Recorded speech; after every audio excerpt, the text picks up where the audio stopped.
instrumento de mucha complejidad financiera, pero para que lo entendamos, es cuando el Banco Central vende dólares que no tiene que entregar, ¿no? Es cierto que hay muchas autoridades monetarias y muchos bancos centrales del mundo que tienen esta facilidad.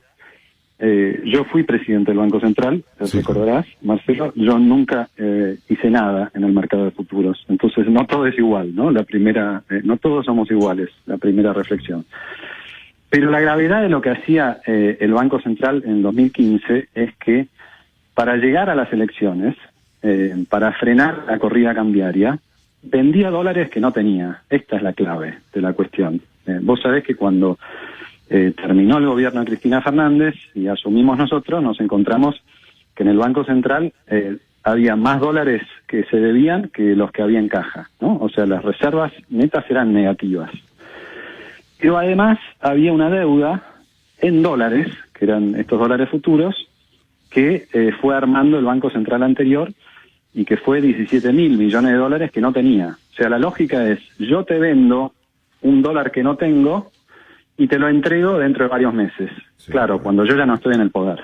Claro. Y esto básicamente fue la base de la denuncia, que no es solamente una cuestión de decisión de política económica, porque después tenés que ir al detalle de cómo hace el Banco Central para vender esos dólares que no tiene.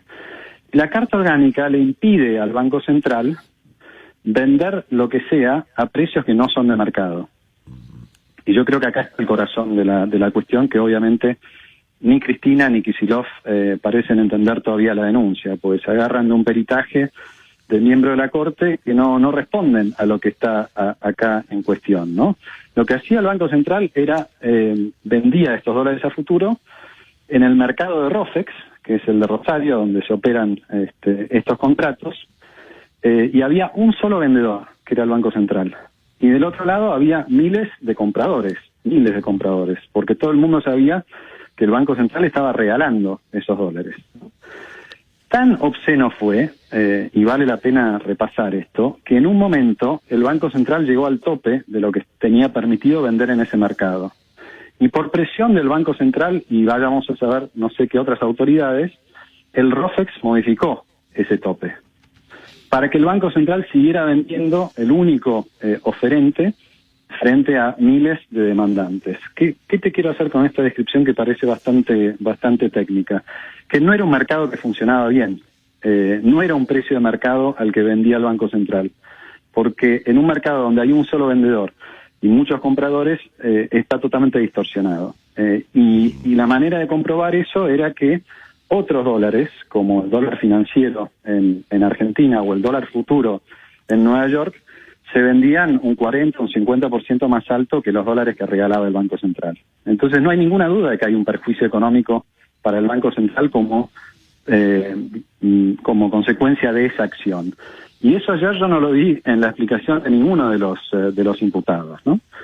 Hay que decir, para que todo sea puesto en su justo lugar, que la denuncia original era acerca del accionar del Banco Central. ¿Cómo entra Cristina Kirchner y Axel Kicillof en este juego?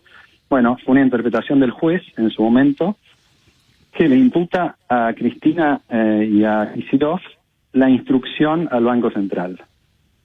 El delito es del Banco Central, pero el juez dice, bueno, si el Banco Central cometió este delito, entonces seguramente fue por orden de Cristina Kirchner. Me parece que Cristina tampoco entendió de qué se le imputa a ella, ¿no? No, ni siquiera se preocupó por eso. Pero me parece muy interesante que avance esta causa para encontrar...